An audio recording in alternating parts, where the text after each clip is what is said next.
2 जनवरी से अनशन पे बैठे प्रशांत किशोर अचानक से घोषणा करते हैं कि वो आज के दिन यानी 16 जनवरी को अपना अनशन तोड़ देंगे। और आज वो अपना अनशन तोड़ रहे हैं। आपको बता दूं कि तमाम लोग ये कह रहे हैं कि बीपीएससी के आगे घुटने टेक दिए प्रशांत किशोर। लेकिन क्या प्रशांत किशोर की कोई नई रणनीति है, कोई नई चाल है? क्या एक बार फिर से प्रशांत किशोर वापस आने वाले हैं? सब कुछ आपको विस्तार पूर्वक हम समझाएंगे। आखिरकार क्यों तोड़ रहे हैं प्रशांत किशोर अपना अनशन, ये बहुत विस्तार पूर्वक हम आपको समझाएंगे। लेकिन उससे पहले मेरा परिचय जान लीजिए। मेरा नाम है रजत और आप जनता जंक्शन देख रहे हैं। आपने देखा कि पिछले कुछ दिनों में क्या कुछ घटित हुआ। 2 जनवरी को जो है वो प्रशांत किशोर अनशन पे बैठ जाते हैं और कहते हैं कि जब तक सरकार इन बीपीएससी छात्रों की मांगों को पूरा नहीं करती, तब तक मेरा अनशन टूटने वाला नहीं है। आपने देखा किस तरीके से सरकार के खिलाफ जो है वो लगातार प्रशांत किशोर नारेबाजी कर रहे थे, लगातार सरकार का धागा खोल रहे थे, बीपीएससी के ऊपर भी कई सारे आरोप लगा रहे थे। और परिणाम यह हुआ कि बीपीएससी ने उनके ऊपर नोटिस जो है वो जारी कर दिया और कहा कि आप बताइए कि हम लोगों ने कब घूस लिया और घूस लेके जो है वो सीटें जो है वो हम लोग दे रहे हैं। अगर आप ये प्रूफ नहीं करते तो आपके ऊपर कानूनी कार्रवाई की जाएगी। हालांकि जब वो गांधी मैदान में बैठे थे तो उस दौरान भी उनके ऊपर कानूनी कार्रवाई की गई थी। लेकिन वो जेल के गेट से जो है वो लौट के वापस आ गए थे और उसके बाद भी उन्होंने अपना अनशन जारी रखा। इस दौरान उनकी तबीयत बिगड़ती है, उन्हें मेदांता हॉस्पिटल में एडमिट कराया जाता है और लगभग 4 दिन मेदांता हॉस्पिटल में बिताने के बाद जो है वो प्रशांत किशोर घर पहुंचते हैं और घर पर भी उनका अनशन जारी रहता है। और इसी बीच प्रशांत किशोर जो है वो फैसला करते हैं कि वो अब अपना अनशन तोड़ देंगे।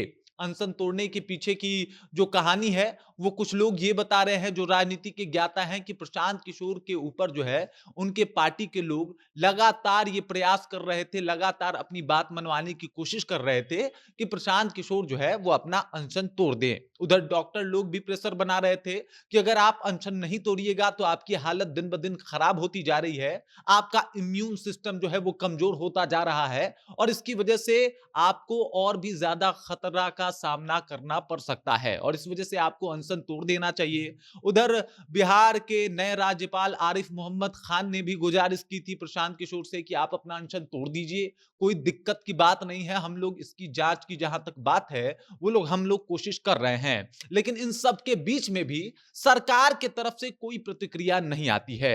एक दौर होता था कि जब कोई अनशन पे बैठ जाता था तो पूरा जो सरकार है उसका कोशिश रहता था कि किसी भी तरीके से इसका अनशन तुड़वाया जाए। लोग लगातार प्रयास करते थे, सरकार वहां पे पहुंचती थी और उनसे बातचीत करके मसले को हल करती थी। लेकिन शायद वो जमाना अब रहा नहीं।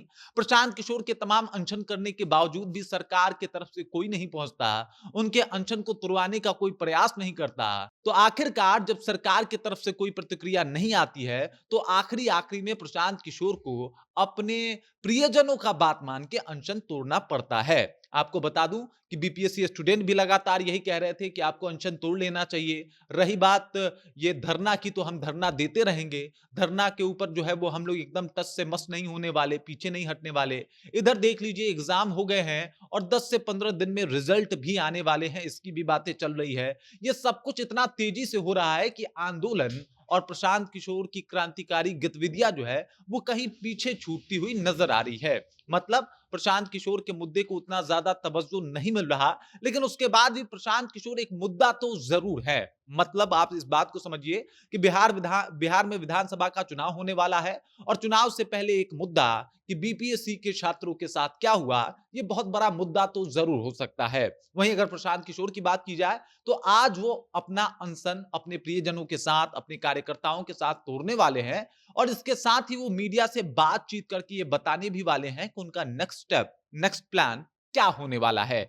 इसके अलावा आपको बता दूं कि प्रशांत किशोर जो है वो लगातार कोशिश कर रहे हैं कि ये जो अनशन तो टूट रहा है, लेकिन ये जो जिस तरीके का भी माहौल बना है, जिस तरीके से आंदोलन चल रहा है वो जारी रहे, आंदोलन के ऊपर कोई आंच ना आए। उन्होंने बोला कि हम लोग अब नई नीति के साथ जो है वो सरकार के ऊपर जो है वो काम करेंगे। अनशन तो तोड़ रहा हूं, लेकिन अब इस सरकार को इस सवाल का जवाब देना पड़ेगा कि बीपीएससी छात्रों के ऊपर लाठी क्यों चलाई उन्होंने और साथ ही साथ बीपीएससी के छात्रों का मांग वो कब पूरा कर रही हैं। मतलब प्रशांत किशोर पीछे नहीं हट रहे, बल्कि सिर्फ और सिर्फ अपना अनशन तोड़ रहे हैं। और मीडिया से जब आज वो मुखातिब होंगे, तो शायद इस बात का अच्छे तरीके से जिक्र भी करें कि उनका अगला प्लान क्या होगा और किस तर्ज पे वो काम करने वाले हैं।